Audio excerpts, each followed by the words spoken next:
Si andás boleando cachilos, estás escuchando El Aire es Gratis. 4 de la tarde estamos casi, teníamos un invitado hoy que no nos nombramos porque... Choquemos los 5 porque no lo quemamos. Por una cuestión de política del Aire es Gratis, porque las quemamos las notas y había como un margen de error. Sí. Entonces digo, no tentemos a la suerte y demás. Tenemos un invitado que es inusual para nosotros porque es un deportista. Si bien ahora no está quizá en su apogeo de la actividad, según lo que estábamos charlando fuera del micrófono, es deportista. Y acá en este espacio el deporte ocupa poquito. Le entramos al automovilismo hace un par de semanas con un gran número de eficiencias. Con un esfuerzo, además. Sí. Se trata de Kurt Ludman. Kurt, ¿qué tal? ¿Cómo te va? Hola, un gusto. Estoy muy cómodo.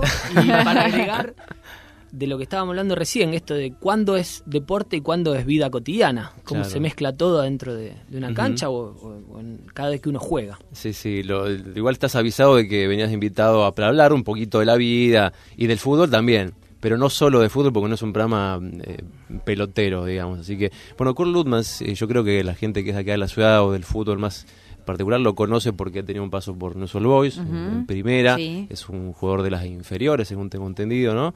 ¿Y cuándo fue tu momento así de fútbol de primera? En Newell's Old Boys, en los 90 por allí, ¿no? Sí, yo hago toda la carrera en Newell's y cuando llego a la instancia de llegar a primera es el 94, sería. Y bueno, que en ese momento para mí fue... Nos reíamos con algunos compañeros porque fue como una mala noticia. Ajá. Tuve toda mi vida esperando ese momento y cuando me la dieron fue ¿Llegar a primera? Claro, porque era como un dejar atrás a compañeros que como van llegando de a uno, era como saltar a otro barco que era medio desconocido y bueno, y dejar atrás compañeros que uno había vivido 10 años de su vida junto a ellos, chicos con los cuales yo me formé a nivel humano, se podría decir, ¿no? Y futbolístico. Y después lo pudiste transformar esa sensación, digo, después sentiste lo bueno de ponerse la camiseta de primera de Newell's en la cancha un poco. Me duró un par de años más, eso se notó adentro de la cancha. Y no, en realidad después pude disfrutarlo un par de años después. Y volví a Newell's en el 2000. Ahí sí. Lo disfruté de lo que es el marco profesional y bueno, y todo lo que implica ser jugador de fútbol de uno de los dos equipos más grandes de la ciudad. De la ciudad, claro, sí. ¿Por qué te fuiste de Newell's la primera vez? No, la primera vez por mal desempeño dentro de una cancha. Ajá, venía. Sí, jugaba desastrosamente. Me mandaron a préstamo a Mendoza y a Godoy Cruz, me acuerdo. Y me acuerdo que en Godoy Cruz tenía que ir para allá porque iba caminando por la Plaza Independencia un 24 de marzo y vi mujeres con pañuelos en la cabeza. Y digo, ¿y esto qué? ¿Qué pasó acá? No entendía nada. Y me acerqué y se me partió la cabeza. Vi fotos, vi consignas y bueno... Y desde ese día quedé... O sea que vos hasta ese momento no tenías prácticamente idea Ni idea. Porque te estás refiriendo a las madres de Plaza de Mayo, vos militaste después también en Hijos durante mucho tiempo. Sí. Pero digo, no tenías ni idea, no es que ibas con una cosa previa, un conocimiento previo de la escuela, no sé. Nada. Yo iba a colegio de curas, San Francisco Solano, un colegio al que quiero mucho, pero que de historia no se tocaba. Claro. Era la estructura eclesial. Y fue sorprendente eso, es verdad lo que decís. Ahora me cae la ficha, como no entendía nada de nada. Y ahí también flasheé lo que fue vivenciar la marcha en sí, ¿no? Pero no tenía mucha información. Llegué ahí, bueno, y desde ese día me hizo un ruido terrible. Claro, y eso te invitó a militar en Hijos, ¿no? Más tarde, un poco más tarde. Pero desde ese día fue como que se activó en mí un montón de cosas, desde dolor a pasión, a duda, a todo lo que despierta cada vez que uno atraviesa y se encuentra con la información de lo que fue el golpe.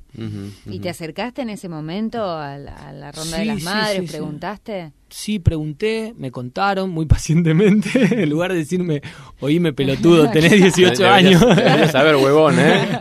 Lejos de deprimirlas a las madres, me contaron un poquito así y me acuerdo que me alejé, me senté en un banco y nada, Claro. me quedé ahí.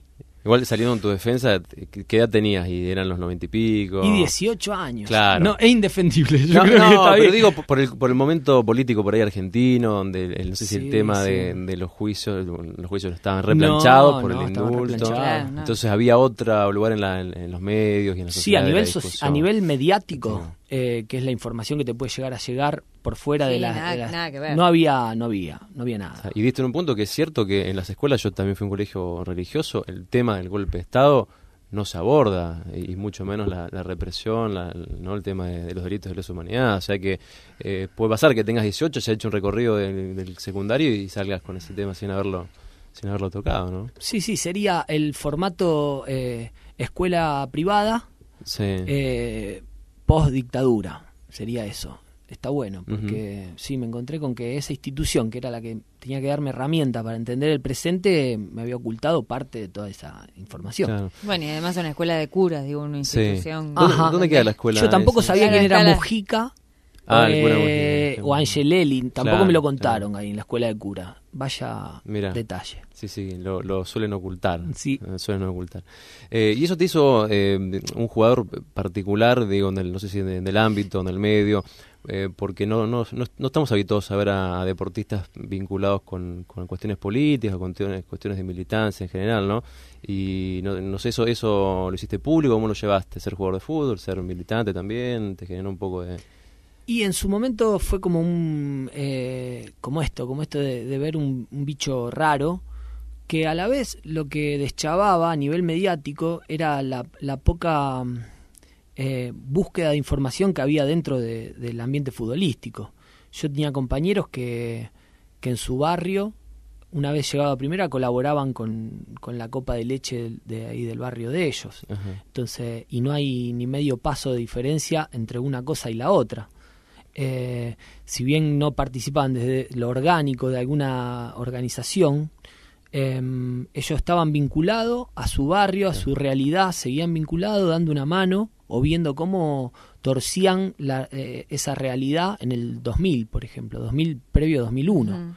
Está bravo. Entonces, de todo ese volumen de jugadores, no te puedo sacar un porcentaje, pero la gran mayoría tenía un contacto con su barrio. Deschaba terriblemente que muchas veces el periodismo deportivo se engancha más en puteríos que en información que atraviesa directamente a la sociedad. Claro. Bueno, de hecho, por ahí también sigue pasando eso. A mí me llamaba la atención cuando en la revista La Garganta Poderosa salió Messi de alguna manera hablando de cosas que no tenían que ver con el fútbol, ¿no? Y donde tomaba posiciones con respecto a cuestiones más sociales.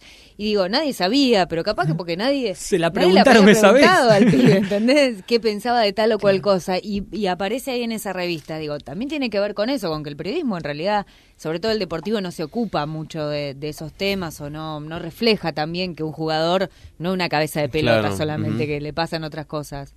Sí. ¿Y por qué dijiste eso, Messi? Porque me lo preguntaron, sería. Claro. Si vos se lo preguntás y tratás de tener una entrevista que corra puntualmente lo que es el marco de adentro de la cancha, te va a encontrar con una persona que viene de un barrio, que fue escuela pública. Mi hijo va a la escuela que fue Messi, por ejemplo, y el tinglado del patio lo donó él. Y no salió a ningún lado, Claro. en realidad. Fantástico. Y mi hijo patea ahí y me dice, mira papá, esas chapas las puso Claro. Messi. Las puso Messi. La puso Messi. Le digo, yo no sé si tanto, le digo, Ya, para mí se puso pide la la- plata, Y pero lo sí. imaginás a Messi con... Y hay un videíto circulando después que Grabando está. ahí. Digo, y además el fútbol está íntimamente ligado con la política, sobre todo a plano dirigencial, ¿no? Y te hacen creer que los futbolistas no tienen nada que ver con eso, como si fuera algo muy muy por fuera, pero está remezclado, Claro. está remetido. Sí, yo creo que tiene que ver con estas estructuras mentales que tenemos, que es esto de, bueno, la política, la vida, el fútbol y otros formatos, ¿no? En realidad está todo vinculado con todo. Y esos límites es lo que hablábamos recién cuando decíamos, bueno, no sabemos de fútbol. Y nos pusimos a hablar y estuvimos charlando de fútbol. Sí, pues le dijimos a Kurt que no somos especialistas ni mucho menos y que le perdíamos casi perdón por no, pero terminamos hablando de fútbol. Terminamos hablando de fútbol, sí, porque el fútbol en realidad se entrevera con todo, con la vida, y la vida se entrevera con el fútbol, y la política con el fútbol y la vida. Uh-huh. Entonces me parece que sí hay estructuras, sí hay organizaciones, pero creo que en un punto se desfigura. Y si uno investiga un poquito, te encontrás con jugadores que permanentemente hacen política cada vez que van al barrio. El aire es gratis por Radio Universidad 103.3.